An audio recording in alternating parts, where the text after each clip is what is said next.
ಪತ್ರಿ ಸರ್ಗೆ ನನ್ನ ನಮಸ್ಕಾರಗಳು. ಪ್ರಭು ಸರ್ಗೆ ನನ್ನ ನಮಸ್ಕಾರಗಳು. ಎಲ್ಲ ಆತ್ಮಬಂಧುಗಳಿಗೆ ನನ್ನ ಆತ್ಮಾಭಿ ಪ್ರಣಾಮಗಳು.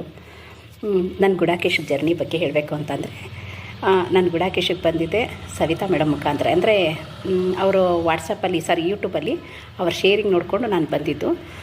ಫಸ್ಟ್ ಡೇ ನಾನು ನಾರಾಯಣಧಾಮಕ್ಕೆ ಫಸ್ಟ್ ಟೈಮ್ ನಾನು ಎಂಟ್ರಿ ಆಗಿದ್ದೆ ವರ್ಕ್ಶಾಪಿಗೆ ಬಂದಾಗ ನನಗೆ ಅಲ್ಲಿ ಒಂದು ಅನುಭವಗಳನ್ನೆಲ್ಲ ಕೇಳಿ, ಅನುಭವ ಅನ್ನೋದಕ್ಕಿಂತ ನನಗೆ ಬೆನ್ನೋವಿತ್ತಲ್ಲ, ಸಿಕ್ಕಾಪಟ್ಟೆ ಬೆನ್ನೋವಿತ್ತು. ಆ ಬೆನ್ನು ಹೋಯಿತು. ಆಮೇಲೆ ಅಲ್ಲೆಲ್ಲ ಒಂದು ಹಗಲು ಬೇರೆ ರಾತ್ರಿ ಬೇರೆ, ಏನೂ ಇಲ್ಲ, ಏನು ಡಿಫ್ರೆನ್ಸು ಇಲ್ಲ. ತುಂಬ ಖುಷಿಯಾಗಿದ್ದೆ. ಅದೇ ನನಗೆ ಫಸ್ಟ್ ಟೈಮ್ ಹೇಳ್ಬೇಕು ಅಂದರೆ ನನ್ನ ಜೀವನದಲ್ಲಿ ಸುವರ್ಣಾಕ್ಷರದಿಂದ ಬರೆದಿಡೋ ಅಂಥ ಒಂದು ಗಳಿಗೆಗಳು ಅಲ್ಲಿ ಅಷ್ಟು ಚೆನ್ನಾಗಿತ್ತು. ಆಮೇಲೆ ಇನ್ನೊಂದೇನೆಂದರೆ, ನನಗೆ Gudakesha workshop K3 batch start ಆಗೋದಕ್ಕಿಂತ ಮುಂಚೆ ನನಗೆ ಹಾರ್ಟ್ ಪ್ರಾಬ್ಲಮ್ ವಾಸಿ ಆಯಿತು.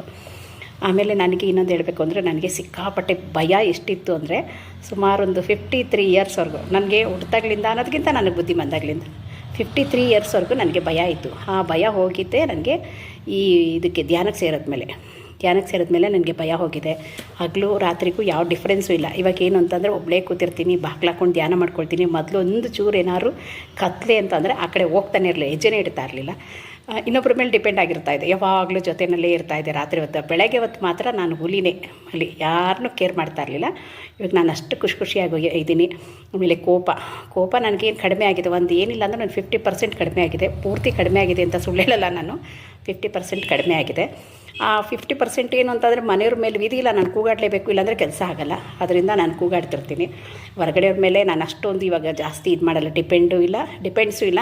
ಇನ್ನೊಂದೇನು ಅಂತಂದರೆ, ಅವ್ರ ಮೇಲೆ ಒಂದು ಮಾತು ಹೇಳಬೇಕಲ್ಲ, ನಾನು ಧರ್ಮ ಹೇಳ್ತೀನಿ, ಕೇಳೋದು ಬಿಡೋದು ಅವ್ರಿಗೆ ಬಿಟ್ಟಿದ್ದು. ಜಾಸ್ತಿ ಫೋರ್ಸ್ ಅಂತೂ ಇಲ್ಲ. ಮನೆಯವ್ರಿಗಂತೂ ಸ್ವಲ್ಪ ಫೋರ್ಸ್ ಮಾಡ್ತೀನಿ, ಏಕೆಂದರೆ ಒಂಥರ ಇನ್ನೂ ವ್ಯಾಮೋಹ ಅಷ್ಟೊಂದು ಹೋಗಿಲ್ವಲ್ಲ, ಸ್ವಲ್ಪ ನಾನು ಇದು ಮಾಡ್ತೀನಿ. ನನಗೆ ಇನ್ನೊಂದೇನು ಅಂತಂದರೆ, ನನ್ನ ಒಂದು ಕೊನೆ ಉಸಿರಿರೋವರೆಗೂ ನನ್ನ ದೇಹ ಎಲ್ಲಿವರೆಗೂ ಸ್ಪಂದಿಸುತ್ತೋ ಅಲ್ಲಿವರೆಗೂ ನಾನು ಗುಡಾಕೇಶ ಬಿಡೋಲ್ಲ. ಈಗ ಇನ್ನೊಂದೇನೆಂದರೆ, ನಾನು ಇನ್ನೊಂದು ಎಕ್ಸ್ಪೀರಿಯೆನ್ಸ್ ಶೇರ್ ಮಾಡ್ಕೋಬೇಕು, ಬರ್ತೀನಿ ಸದ್ಯದಲ್ಲಿ, ನಾನು ಶೇರ್ ಮಾಡ್ಕೊಳ್ತೀನಿ. ಥ್ಯಾಂಕ್ ಯು, ನಮಸ್ತೆ, ಥ್ಯಾಂಕ್ ಯು. ದಯವಿಟ್ಟು ಲೈಕ್ ಮತ್ತು ಸಬ್ಸ್ಕ್ರೈಬ್ ಮಾಡಿ.